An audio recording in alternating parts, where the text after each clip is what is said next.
Bem, pessoal, vamos de BTC no fim de tarde dessa quinta-feira, 26 de janeiro, agora na Espanha, 20 horas e 54 minutos, no Brasil, 16 e 54. Eu tô aqui no gráfico de uma hora ancorado pela banda de VWAP semanal. Vocês vejam que eu reportei que a gente estava estressando um patamar acima da última upper e não deu outra. A BTC foi lá fazer um fundo duplo aqui numa hora na própria VWAP semanal, que segurou o preço como uma laje. O preço se negou a perder esse patamar de 22.850. Chegou a bater 22.853. Bateu numa primeira agulhada 22.850, depois 22.853.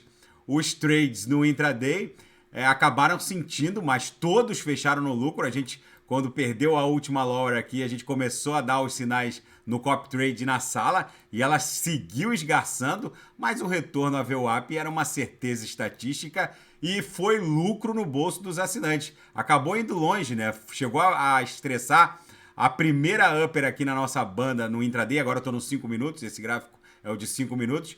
A gente começou a ofertar os sinais aqui e fecharam mais de 10 sinais, tanto na sala quanto no copy trade. No intraday, a BTC foi um reloginho, está sendo um reloginho.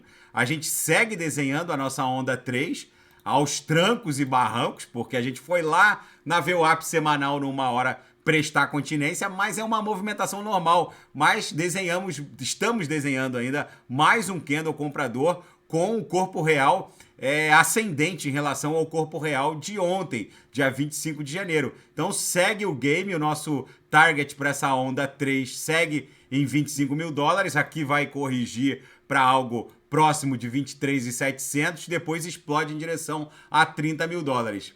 Na banda de VWAP no intraday, deu um suador, vamos colocar assim, mas o gerenciamento de risco e a abertura de posições de forma escalonada só poderia redundar em uma coisa, em lucro no bolso dos assinantes. Na seara fática, o Banco Central holandês multou a Coinbase em 3,6 milhões de dólares por falta de registro. Isso é bom, porque a regulamentação está vindo a fórceps. Justamente por conta desse hiato legislativo na maior jurisdição do planeta, que é a norte-americana, a jurisdição europeia, da União Europeia, da zona do euro, que fica aguardando, parece que fica num compasso de espera, aguardando a regulamentação norte-americana, acaba criando uma normativa para cada país integrante da zona do euro. O Banco Central holandês agora está exigindo registro de Cefaz e, enfim, enquanto não houver uma uniformidade em termos de regulamentação, tanto na zona do euro quanto nos Estados Unidos da América, o que vai ser replicado em todas as jurisdições do planeta, vai ficar essa balbúrdia, essa confusão. E a Tesla de Elon Musk manteve o seu portfólio de Bitcoin, registrou perda na cotação das 9.720 bitcoins detidas pela Tesla, e no balanço eles aportaram um prejuízo de 34 milhões de dólares por conta da queda dos preços, principalmente no último trimestre de 2022, o que já está sendo objeto de recuperação agora nos primeiros dias de 2023. E a nova administração judicial da FTX, já que os gestores foram nomeados pela justiça e sua equipe jurídica, pede que a família de Sam Bankman-Fried responda a perguntas sob juramento para esclarecer se eles foram ou não beneficiados financeiramente pelo que o que já foi um império e agora virou uma grande massa falida.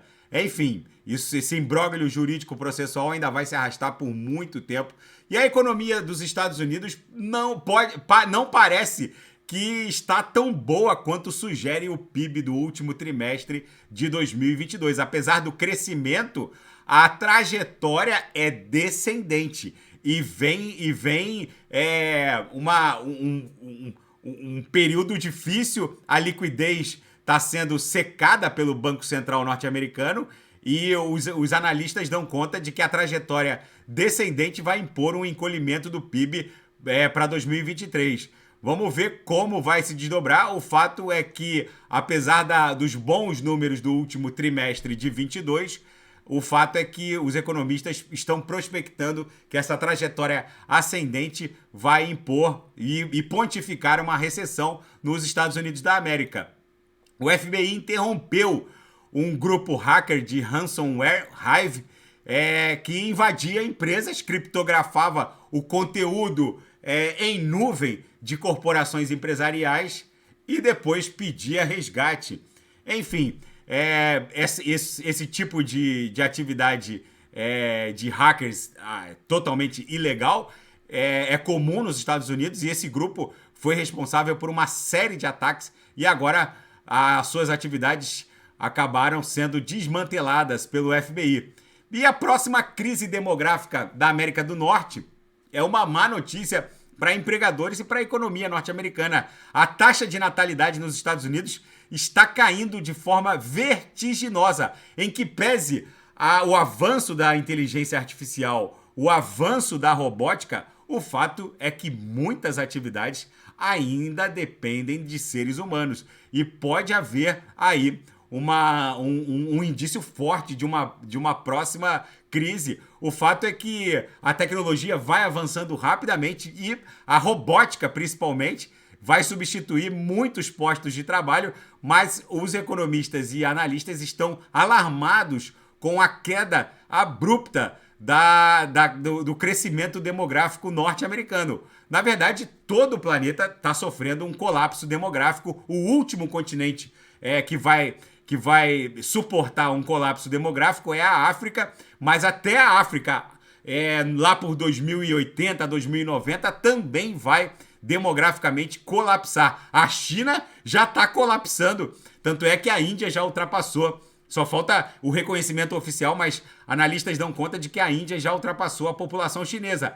Enfim, gente, a BTC segue acumulando. Vamos voltar aqui para o nosso gráfico da banda de VWAP semanal. Vocês vejam que não tem jeito, né? A VWAP chama o preço, chama a cotação da BTC para prestar continência. Foi isso que aconteceu e foi isso que aqui no 1 Hora deu um suador nas nossas operações, mas todas acabaram redundando no lucro. Tá bom, pessoal? Se nada fugir do script, eu volto amanhã para analisar a própria BTC. Fiquem com Deus e quem quiser sugerir alguma análise é só colocar nas mensagens abaixo. Até amanhã, fiquem com Deus, grande abraço.